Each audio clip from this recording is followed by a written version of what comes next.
नमस्ते। माध्यमिक न्यूज़ रे में आप सभी का स्वागत है। आज हम वेस्ट बंगाल बोर्ड के कक्षा 9 के गणित का पहला पाठ वास्तविक संख्या रियल नंबर पढ़ेंगे। अभी तक आप लोगों ने जितने भी नंबर्स या संख्याओं के बारे में पढ़ा है वे सारे वास्तविक संख्या के अंतर्गत आते हैं। उदाहरण तौर पर अगर देखा जाए तो आपका भाज्य, अभाज्य, सह अभाज्य, मौलिक संख्या है, अमौलिक संख्या है, ये सारे वास्तविक संख्या के अंतर्गत आते हैं। आज हम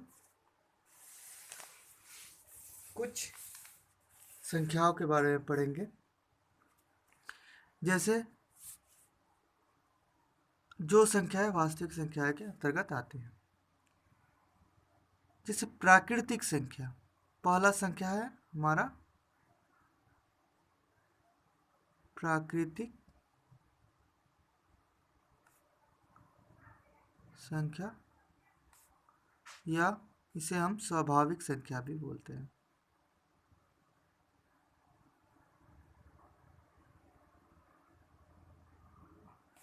इंग्लिश में इसे हम नेचुरल नंबर कहते हैं। ठीक है, ये भी प्राकृतिक संख्या भी वास्तविक संख्या के अंतर्गत आती है। तो प्राकृतिक संख्या क्या है? प्राकृतिक संख्या वह संख्या है जिसे हम गिनती में इस्तेमाल करते हैं, गणना में जिसको बोल सकते हैं। जैसे 1, 2, 3, 4, 5, 6, 7, 8, 9, 10, ये सारे प्राकृतिक संख्या है। अब देखिए, जीरो तो हम लोग गणना में इस्तेमाल नहीं कर सकते। क्यों? जीरो मतलब क्या होता है? कुछ भी नहीं। कुछ भी नहीं को कैसे गिने? तो जीरो को नहीं कर सकते। तो वास्तविक संख्या क्या है? या स्वाभाविक संख्या क्या है? वह संख्या है जिसे हम गणना में इस्तेमाल करते हैं। तो इसका परिभाषा क्या हो जाएगा? वह संख्या है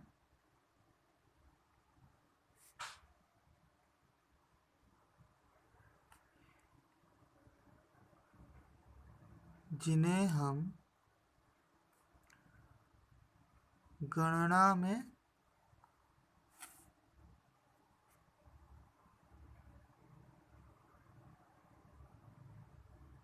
उपयोग करते हैं। तो क्या हो जाएगा? किसी संख्या को गणना में उपयोग करते हैं हम लोग 1, 2, 3, 4, 5, 6, जितना भी 200, 1000, 10,000, 1,00,000, जितना भी आएगा, और सारे संख्या क्या है? गणना में उपयोग करने वाली संख्याएं हैं, जिसे हम लोग क्या करते हैं? Natural number. अगर एक साथ बोला जाए नेचुरल नंबर को, जैसे कोई संख्या लिखा हुआ है 1, 2, 3, 4, 5, 6, 7, 8, 9, 10, और उन्हें सभी को एक साथ दल, जिसको बोलते हैं ना दल जैसा, का दल हो, स्वाभाविक संख्याओं का दल, तो कैसे बताएंगे किस संख्याओं का दल है? तो हम बोलेंगे स्वाभाविक संख्या का दल है। संभाविक संख्या का दल को, जैसे मैंने यहाँ एक दल बना दिया स्वाभाविक संख्याओं का, 1, 2, 3, 4, 500, ये स्वाभाविक संख्या का दल है। स्वाभाविक संख्या का दल को हम लोग n से, तो स्वाभाविक संख्या के समूह को हम लोग n द्वारा प्रकट करते हैं, कैपिटल N द्वारा प्रकट करते हैं।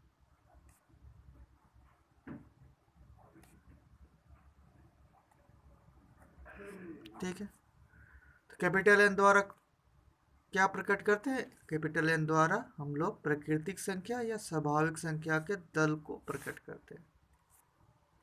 ठीक है, तो कैपिटल N मतलब क्या हो गया? प्राकृतिक संख्याओं का दल। अब आते हैं जीरो। जीरो क्या प्राकृतिक संख्या है?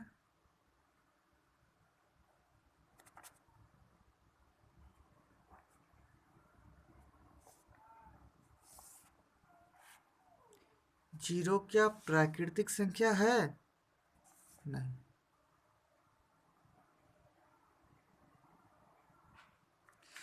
जीरो प्राकृतिक संख्या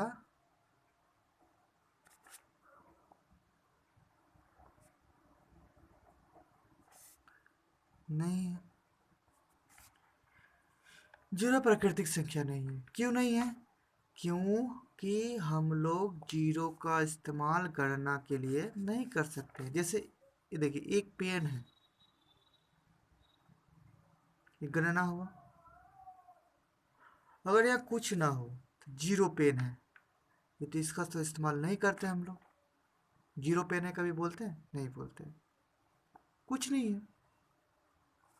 और एक पेन है, मतलब एक से हम लोग गणना स्टार्ट करते हैं, जीरो से नहीं करते हैं।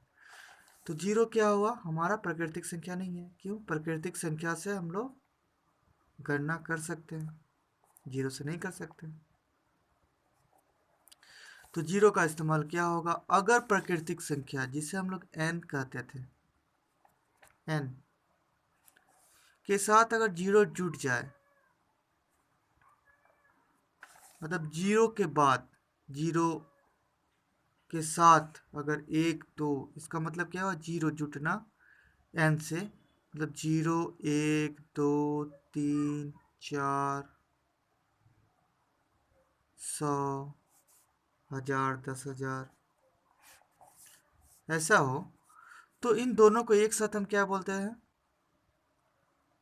अखंड संख्या।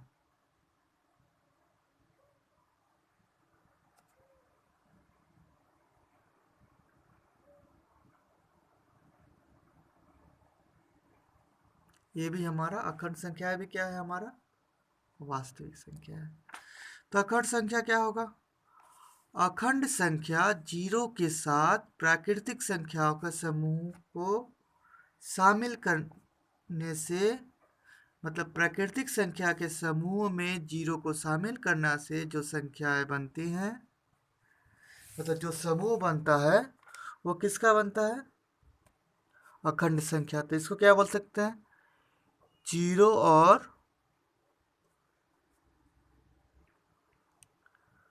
प्राकृतिक या स्वाभाविक संख्याओं को अखंड संख्या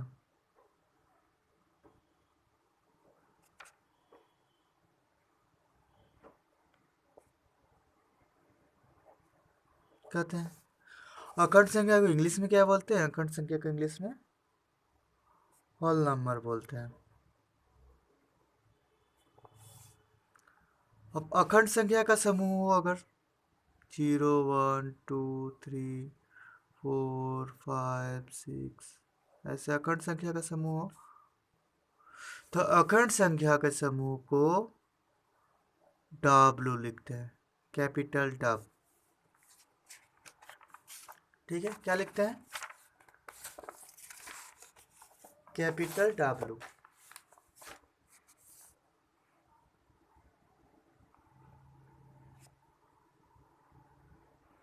अखंड संख्या हो गया। अब देखिए,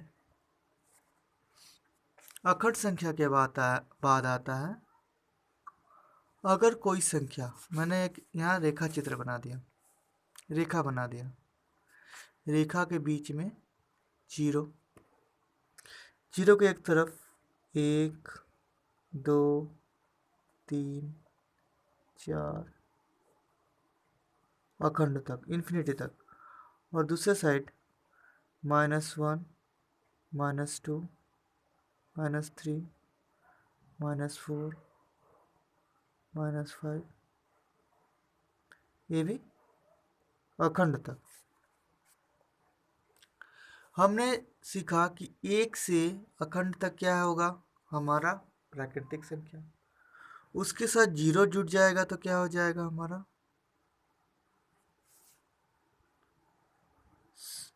अखंड संख्या।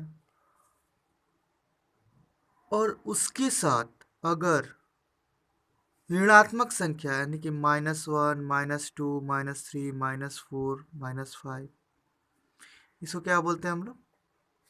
आप लोगों ने पढ़ा होगा कि जीरो के दाहिनी तरफ जितनी भी संख्या आती है, जैसे 1, 2, 3, 4, इसे हम बोलते हैं धनात्मक संख्या।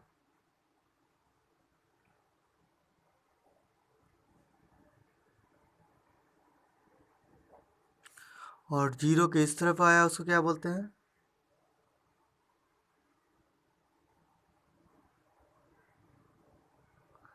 ऋणात्मक संख्या। ठीक है। और जीरो क्या है? ना तो धनात्मक है ना ही ऋणात्मक है। अब इन तीनों को मिलाए अगर तो क्या बनता है हमारा? मतलब धनात्मक संख्या, ऋणात्मक संख्या और जीरो। जीरो और धनात्मक मिला के क्या बनता है? अखंड संख्या। धनात्मक संख्या को हम लोग स्वाभाविक संख्या भी बोलते हैं। तो धनात्मक, ऋणात्मक और जीरो, यानी कि हम बोल सकते हैं अखंड संख्या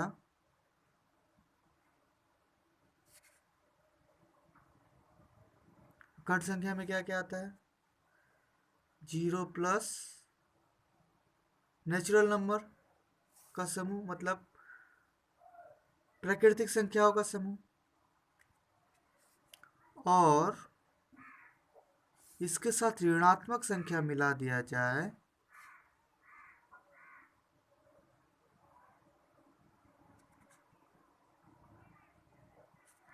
मतलब -1, -2, -3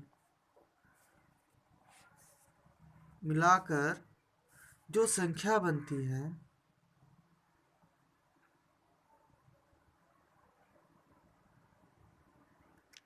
वह संख्या क्या कहलाती है? पूर्ण संख्या।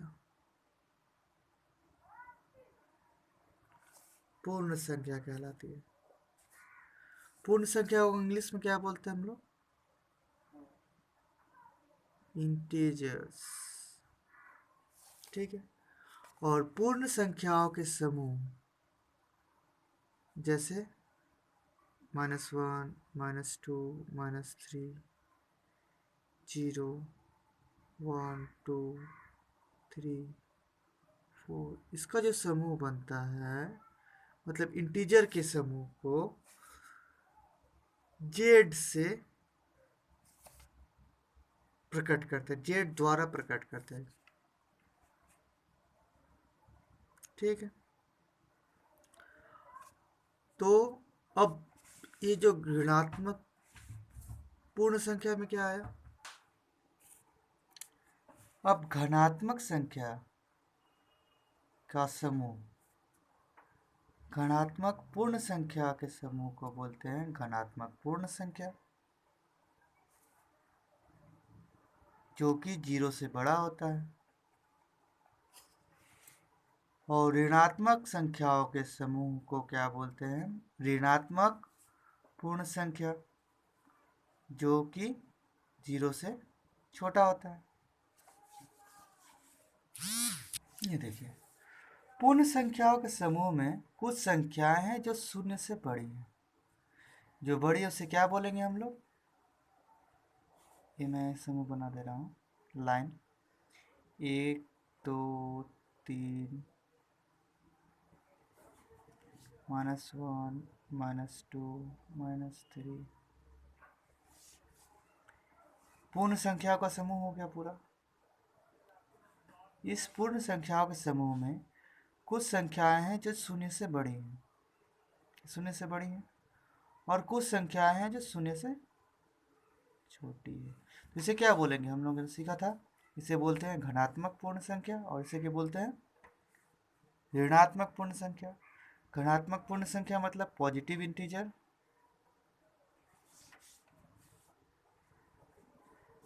और ऋणात्मक मतलब negative integer.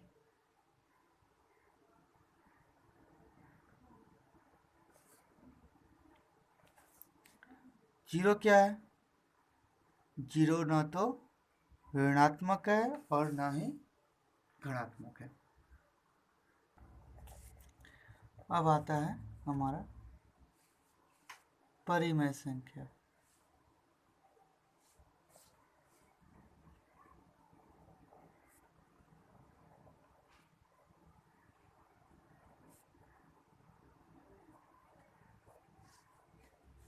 Rational number. Rational number क्या संख्या है? जिन सभी संख्याओं को, तो परिमेय संख्या क्या है? जिन सभी संख्याओं को p बाई q के रूप में प्रकट किया जा सकता है, जहां p और q पूर्ण संख्याएं और q 0 के बराबर ना हो, उन्हें क्या कहेंगे? परिमेय संख्या कहा जाता है।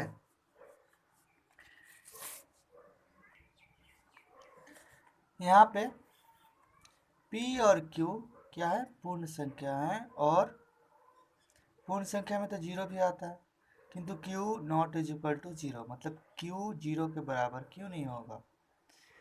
क्योंकि अगर p बटा में q को जगह पे अगर हम q बराबर 0 ले लेते हैं, p बटा में 0 का मान क्या हो जाएगा? अपरिभाषित। इसीलिए q बराबर 0 नहीं होगा। अगर हम परिमेय संख्या का समूह बनाएं,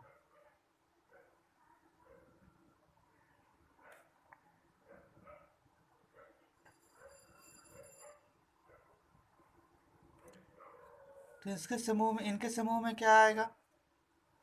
पूर्ण संख्या यानी कि z प्लस भिन्न।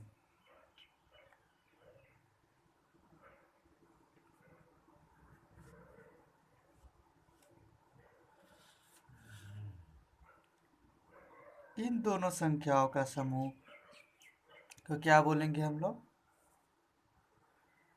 परिमेय संख्याओं के समूह, जहां z यानी कि पूर्ण संख्या और भिन्न दोनों आएंगे।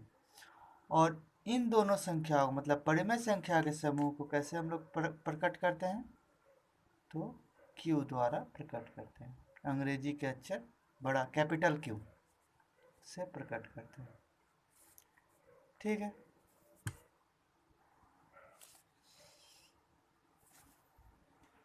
हम देखते हैं -5। -5 को, 5 क्या है? एक इंटीजर यानी कि पूर्ण संख्या। -5 को परिमेय संख्या बोल सकते हैं, क्योंकि -5 को p बाई क्यू यानी कि -5 बटा 1 के रूप में प्रकट किया जा सकता है, जहाँ पे p क्या है? -5, q क्या है? 1, और दोनों क्या है? पूर्ण संख्या। इसलिए -5 क्या है? परिमेय संख्या। इसलिए हम कह सकते हैं कि जितने भी पूर्ण संख्याएं हैं वे सब क्या है? परिमेय संख्या।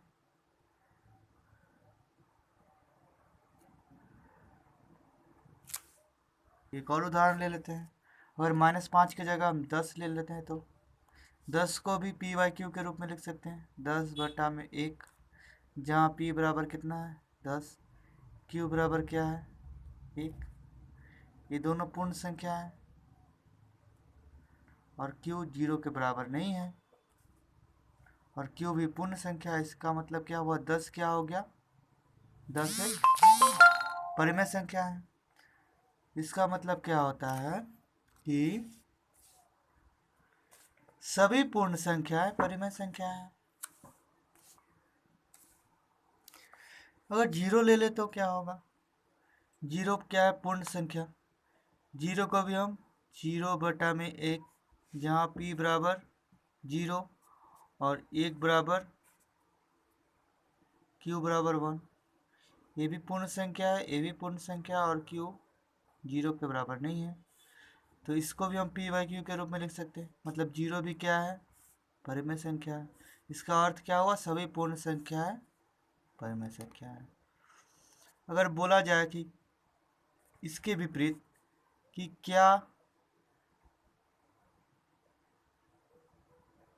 सभी परिमेय संख्याएं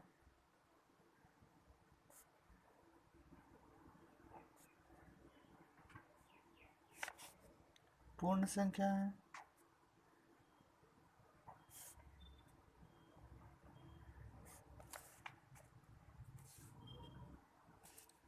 तो देखिए 1/2, जहाँ p बराबर क्या है 1 और q बराबर क्या है 2, ये भी पूर्ण संख्या है, ये भी पूर्ण संख्या है। मतलब 1/2 को क्या बोल सकते हैं हम लोग, परिमेय संख्या। किंतु 1/2 पूर्ण संख्या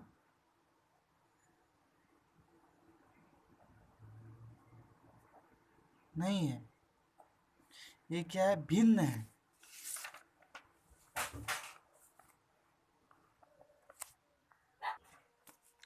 तो 1/2 क्या है, भिन्न है। भिन्न के बारे में आप लोग सीखा था।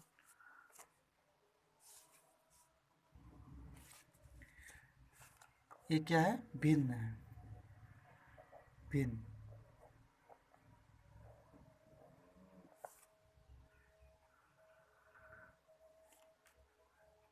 चार बटा 6, 6/9 और 8/12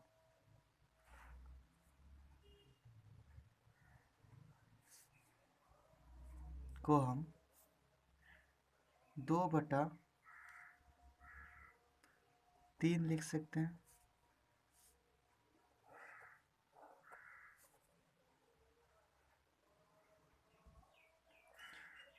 इसे 4/6 को अगर छोटा करेंगे, यानी 4/6 का सरलतम रूप क्या होगा, 2/3।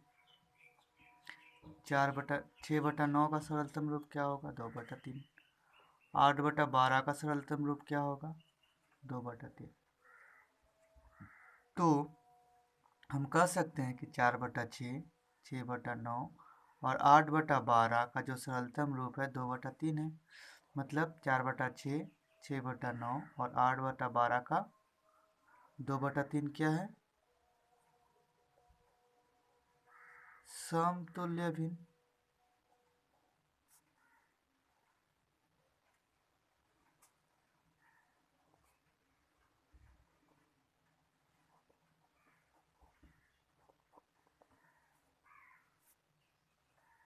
इसे हम समतुल्य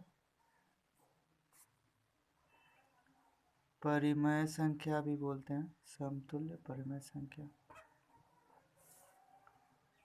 समतुल्य परिमेय संख्या क्या होता है, जब किसी भिन्न या परिमेय संख्या का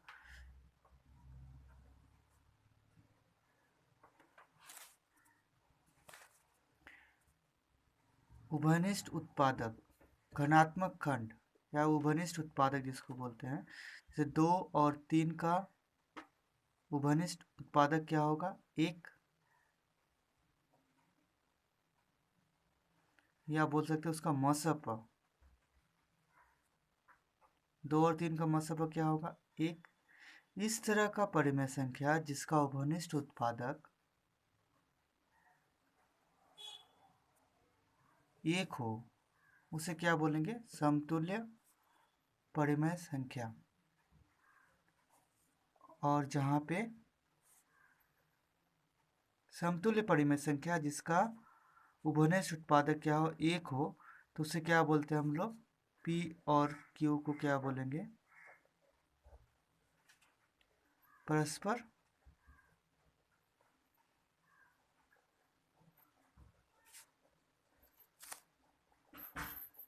मौलिक संख्या।